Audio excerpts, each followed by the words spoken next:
Good morning to all. Welcome to TSN school. हम पढ़ रहे हैं कक्षा 10वीं हिंदी की पाठ्य पुस्तक संचयन भाग 2 का पाठ्यक्रम। आज हम पार्ट 3 पढ़ेंगे। पार्ट 3 में आपको लेखक राही मासूम रजा द्वारा लिखी गई एक उम्दा कहानी दी गई है और उन्होंने इस कहानी का शीर्षक रखा है टोपी शुक्ला। लेखक इस कहानी से हमें क्या सीख देना चाहते हैं वो हम इस कहानी में पढ़ेंगे। तो चलिए शुरू करते हैं टोपी शुक्ला कहानी। इफ़न के बारे में कुछ जान लेना इसलिए ज़रूरी है कि इफ़न टोपी का पहला दोस्त था। इस इफ़न को टोपी ने सदा इफ़न कहा। इफ़न ने इसका बुरा माना, परंतु वह इफ़न पुकारने पर बोलता रहा। इसी बोलते रहने में उसकी बड़ाई थी। जो इफ़न नाम का लड़का था वो इस कहानी का एक मुख्य पात्र है, इसीलिए इसके बारे में जानना जरूरी है। टोपी तो है ही, टोपी के साथ इफ़न नाम का जो लड़का है वो टोपी का खास दोस्त है, पहला दोस्त है, इसलिए इस कहानी में इसके बारे में जानना जरूरी है। तो लेखक हमें इसके बारे में बता रहे हैं। जो टोपी शुक्ला है वो इफ़न का नाम सही नहीं पुकारता था। उसका इफ़न को बुरा भी लगता था, लेकिन फिर भी वह उसके पुकारने पर बोलता रहता था। इसमें उसकी बड़ाई थी। बड़प्पन का अर्थ क्या होता है? बड़ाई का अर्थ क्या होता है? बड़प्पन। यह नामों का चक्कर भी अजीब होता है। उर्दू और हिंदी एक ही भाषा, हिंदवी के दो नाम, परंतु आप खुद देख लीजिए कि नाम बदल जाने से कैसे कैसे घपले हो रहे हैं। घपले का अर्थ होता है गड़बड़ होना। नाम कृष्ण हो तो उसे अवतार कहते हैं और मोहम्मद हो तो पैगंबर।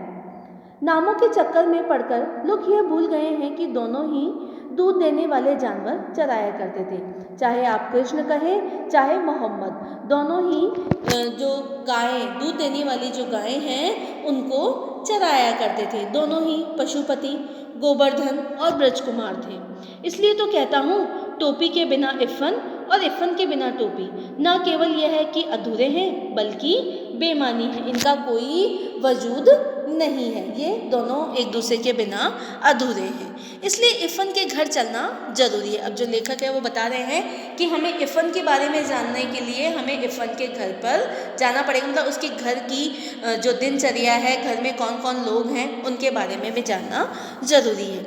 ये देखना ज़रूरी है कि उसकी आत्मा के आंगन में कैसी हवाएं चल रही हैं और परंपराओं के पेड़ पर कैसे फल आ रहे हैं। परंपरा मतलब जो उनके घर की जो प्रणाली है, जो प्रथा है, वो बहुत दिनों से कैसी चली आ रही है।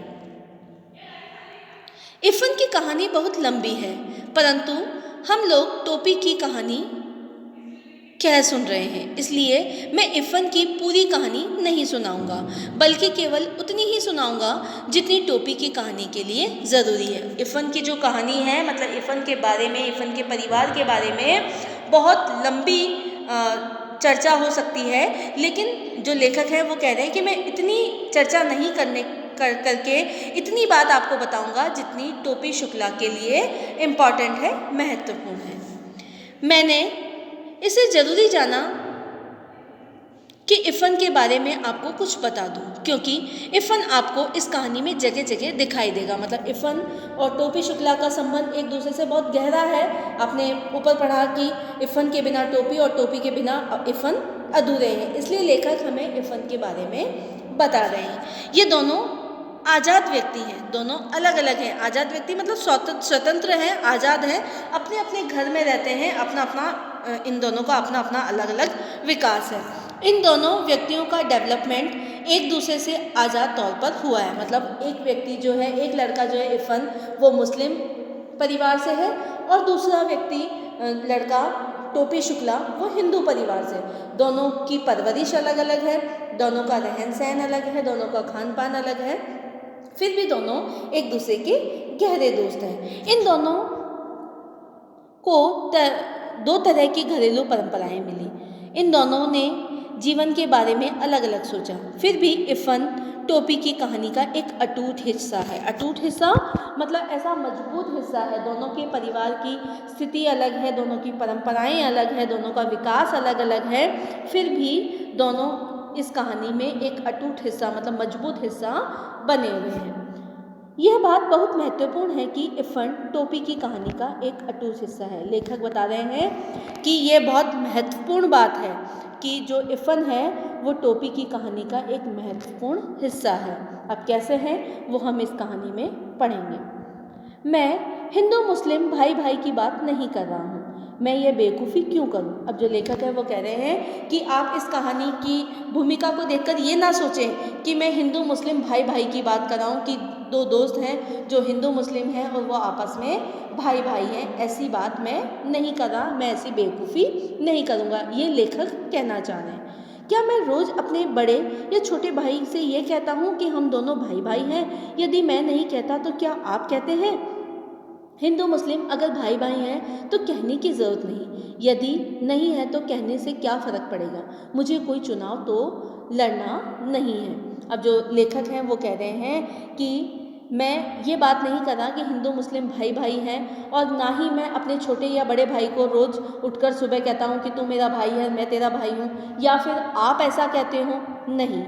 और अगर मैं ऐसा कह भी दूं कि भाई भाई हैं, अगर भाई भाई हैं तो इसमें कहने की क्या ज़रूरत है, इससे कहने से क्या फ़र्क पड़ेगा, क्या मुझे चुनाव तो नहीं लेना। यहाँ लेखक ने चुनाव की बात इसलिए कही है कि जब चुनाव होते हैं तो जब वोट मांगने वाले जो नेता होते हैं वो अगर मुस्लिम के घर जाते हैं तो कहते हैं कि हिंदू मुस्लिम भाई भाई हैं, आप हमारा साथ दें, हम आपका साथ देंगे, इस तरह का। तो इसलिए यहाँ पर चुनाव की बात कही गई है लेखक ने कि मुझे कोई चुनाव नहीं लड़ना है कि मैं ये कहूँ कि इफ़न और टोपी भाई भाई हैं या मैं उसका भाई हूँ वो मेरा भाई है, ऐसा मुझे नहीं करना।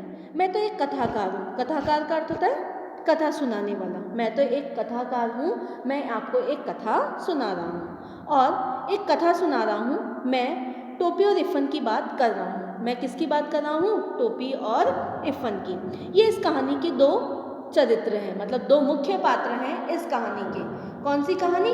टोपी शुक्ला। एक का नाम बलभद्र नारायण शुक्ला है और दूसरे का नाम सैयद जरगाम मुर्तुजा।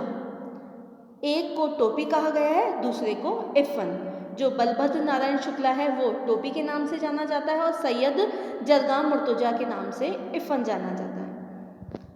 इफ़न के दादा और परदादा बहुत प्रसिद्ध मौलवी थे। काफिरों के देश में पैदा हुए, काफिरों के देश में मरे, परंतु वसीयत करके मरे की लाश करबला ले जाई जाए। अब जो इफ़न के दादा और परदादा हैं वो बहुत प्रसिद्ध मौलवी थे और वह काफिरों के देश में पैदा हुए, जहाँ पर मुस्लिमों का जो गैर मुस्लिम होते हैं उनके देश में पैदा हुए और वहीं पर मरे। काफिरों का अर्थ होता है गैर मुस्लिम देश में पैदा हुए और वहीं पर मरे, लेकिन अपनी वसीयत में उन्होंने लिखा कि मेरी लाश को करबला ले जाए। करबला है इस्लाम का एक पवित्र स्थान, वहाँ पर ले जाए। उनकी आत्मा ने इस देश में एक सांस तक न ली, मतलब जो उनकी जो आत्मा थी, उन्होंने वो रहे तो हिंदुस्तान में ही, लेकिन उनकी जो लाश है वो करबला ले जाई गई। उनकी आत्मा ने इस देश में सांस नहीं ली थी। उस खानदान में जो पहला हिंदुस्तानी बच्चा पैदा हुआ वह बढ़कर इफ़न का बाप हुआ।